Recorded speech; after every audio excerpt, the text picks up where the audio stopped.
నమస్తే. శ్రీ పరంజ్యోతి భగవతి భగవాన్ అద్భుతం. నేను ఒడిశాలోని భువనేశ్వర్కి చెందిన డాక్టర్ మితాలి దాస్. శ్రీ పరంజ్యోతి భగవతి భగవాన్ దైవిక అనుగ్రహంతో జూలై 2013లో సత్యలోకంలో జరిగిన సహస్రనామ హోమంలో పాల్గొనే అద్భుతమైన అవకాశాన్ని నేను పొందాను. ఆ పవిత్ర భూమిలో అడుగుపెట్టడం నుండి హోమంలో పాల్గొనడం, దీక్షను స్వీకరించడం వరకు ఆ అనుభవం అంతా నిజంగా అసాధారణమైనది. ఇది నా జీవితాన్ని మార్చేసేదిగా నిలిచింది. నేను సత్యలోకంలోకి ప్రవేశించిన క్షణమే అక్కడి దైవిక శక్తి వైపు గాఢంగా ఆకర్షితురాలినయ్యాను.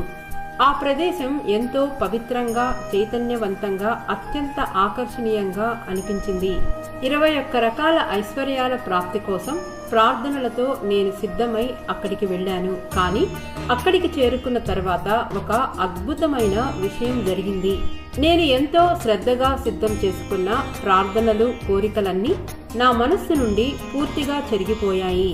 నా మనస్సు పూర్తిగా నిశ్చలమైపోయింది. నా మెదడు ఆలోచనలు లేకుండా శూన్యంగా, స్వేచ్ఛగా అనిపించింది. అన్నీ చాలా సహజంగా వాటంతట అవే జరుగుతున్నట్లు అనిపించింది. చివరికి నా శరీర కదలికలు కూడా నా ప్రమేయం లేకుండానే జరుగుతున్నట్లు అనిపించాయి.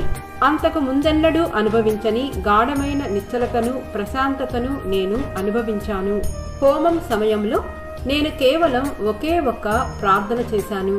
శ్రీ పరంజ్యోతి భగవతి భగవాన్ నన్ను కేవలం కార్యకలాపాలు చేసే స్థితి నుండి నిజమైన క్రియాశీలత స్థితికి, అంటే ప్రయత్నం ఇంకా సంఘర్షణతో కూడిన జీవితం నుండి ప్రయత్నరహితమైన సహజ జీవన విధానానికి నడిపించాలని కోరుకున్నాను.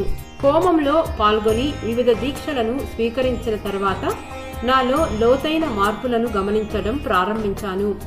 నా మొత్తం నమ్మకాలు మారడం చెందడం మొదలైంది. శ్రీ పరంజ్యోతి భగవతి భగవాన్ అనుగ్రహంతో సంవత్సరాలుగా నన్ను ఇబ్బంది పెట్టిన అనేక ప్రతికూల ధోరణుల నుండి నేను విముక్తి పొందాను. ప్రతికూల ఆలోచనలు, ప్రతికూల దృక్పథాలు, పరిమితం చేసే నమ్మకాలు, మూఢనమ్మకాలు, భయాలు, మానసిక కట్టుబాట్లు క్రమంగా నాపై తమ పట్టును కోల్పోయాయి. అంతకుముందు ఈ ధోరణులను అధిగమించడానికి నేను స్వయంగా అనేక ప్రయత్నాలు చేశాను. కానీ నేను ఎన్ని ప్రయత్నాలు చేసినా వాటి నుండి బయటపడలేకపోయాను. వ్యక్తిగత పోరాటం ద్వారా నేను సాధించలేనిది సహస్రనామ హోమంలో పొందిన దైవానుగ్రహం ద్వారా సహజంగానే లభించింది.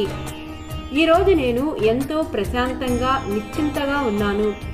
నా వ్యక్తిగత జీవితం, వృత్తి జీవితం రెండూ అద్భుతంగా, సునాయాసంగా, అప్రయత్నంగా మారిపోయాయి. జీవితం సహజంగా సాగిపోతోందని, ప్రతి పని సునాయాసంగా జరుగుతోందని ఒక భావన కలుగుతోంది. ఒకప్పుడు దైనందిన జీవితంలో ఎదురైన పోరాటం, ప్రతిఘటన గణనీయంగా తగ్గిపోయాయి. శ్రీ పరంజ్యోతి భగవతి భగవానుతో నా బంధం అమోఘంగా బలపడింది. నా అంతర్యామిగా లోపలి నుండి ప్రేమతో నాకు మార్గనిర్దేశం చేస్తూ మద్దతు ఇస్తున్నట్లుగా వారి ఉనికిని నేను నిరంతరం అనుభవిస్తున్నాను. జీవితం ఇప్పుడు అందంగా, అర్థవంతంగా, కృపతో నిండినట్లుగా కనిపిస్తోంది. వెనక్కి తిరిగి చూసుకుంటే ఈ అంతర్గత మార్పులు నేను ప్రపంచాన్ని అనుభవించే విధానాన్ని మార్చివేశాయని నేను స్పష్టంగా చూడగలుగుతున్నాను. ఒకప్పుడు కష్టంగా అనిపించినది ఇప్పుడు సులువుగా మారింది. ఒకప్పుడు భయాన్ని కలిగించినది ఇప్పుడు అవగాహనను, అంగీకారాన్ని కలిగిస్తోంది. ఇంతటి ప్రగాఢమైన అంతర్గత పరివర్తనను నాకు ప్రసాదించి ఈ సుందరమైన జీవిత ప్రయాణంలో నాకు మార్గనిర్దేశం చేసిన శ్రీ పరంజ్యోతి భగవతి భగవాన్ వారి దివ్య పాద పద్మాలకు కృతజ్ఞతాపూర్వక హృదయంతో నా వినయపూర్వక ప్రణామాలను, ఎనలేని కృతజ్ఞతను, అంతులేనన్ని ధన్యవాదములను సమర్పిస్తున్నాను.